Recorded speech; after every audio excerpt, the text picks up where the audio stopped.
This is an ECG machine, and it tests and checks for problems with the electrical activity of your heart. An ECG shows the heart's electrical activity as line tracings on paper. As you can see here, here are the line tracings on the paper, and the spikes and dips are called waves.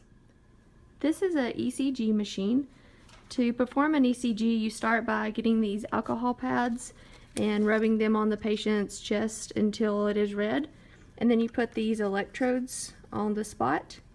And then after you get these placed in the correct spot, you put the leads, you connect them, you button them to the electrodes, and they tell you on them where each of them go.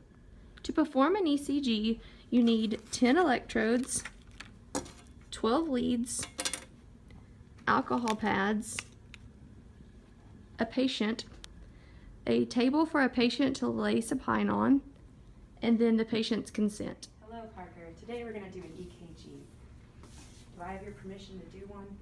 Yes. All right, this is going to measure your heart rhythm.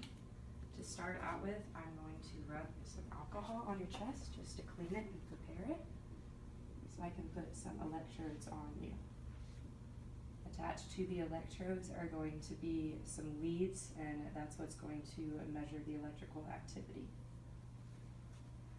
Alright, so the first lead I'm going to put in the fourth intercostal space, right between the margin of your sternum. So that's the fourth space between your ribs. The second one is going to go in the fourth intercostal space on the left margin of your sternum.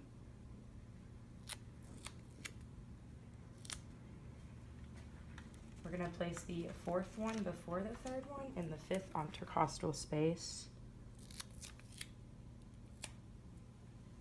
And then we're going to put the third one in between the second and the fourth.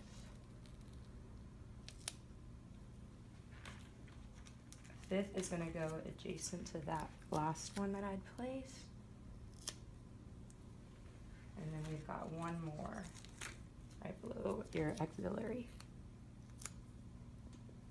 Alright, and then we also have 4 limb leads. So we've got one that's going to go up here on your right arm, one for your left arm, one for your right leg, and this one's actually the ground, and the last one for your left leg.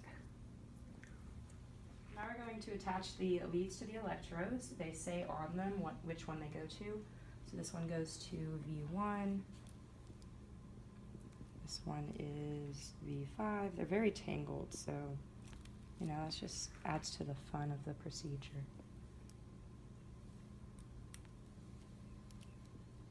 This one is right leg. It's not attaching.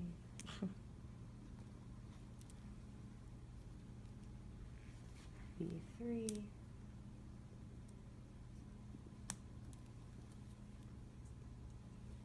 V6, V4,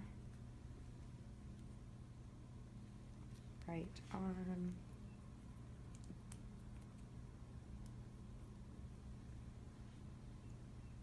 V2,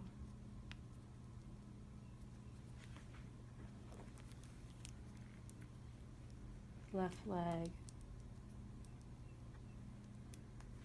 and left arm. Alright, and now we will run the machine. Alright, Parker, so now if you'll just remain laying there, be very still and calm, just take normal breaths, and the machine is going to read your electrical activity in the horizontal transverse plane. Alright. So now we've got a reading of your heart activity, and we're going to go explain that. Leads. We had the 6 that we put on our chest, and then here are the 6 other ones. The first 3 limb leads are called 1, 2, and 3, and these are connected by the right arm, the left arm, and the left leg. And then we have the augmented ones, which is the AVR, AVL, and AVF, and these are the augmented vector right, augmented vector left, and augmented vector foot. And then these create the Einthoven's triangle, which is an imaginary formation of 3 limb leads in a triangle used in electrocardiograph, formed by the shoulders, 2 shoulders, and then the pubis. So after you do an ECG, you get this paper and you look at your patient's results. You can see the patient's heart rate here. You measure the blocks, and it's 300, 150, 100, 75. So this patient's heart rate was 75, which means that's normal sinus rhythm, which is normal heart rate.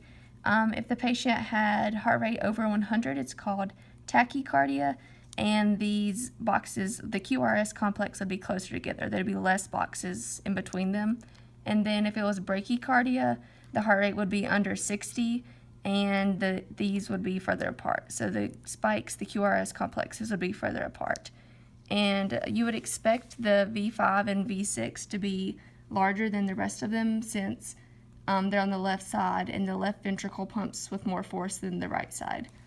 And like we said before, the limb leads look at the frontal and the coronal plane, and the chest leads look at the horizontal and transverse.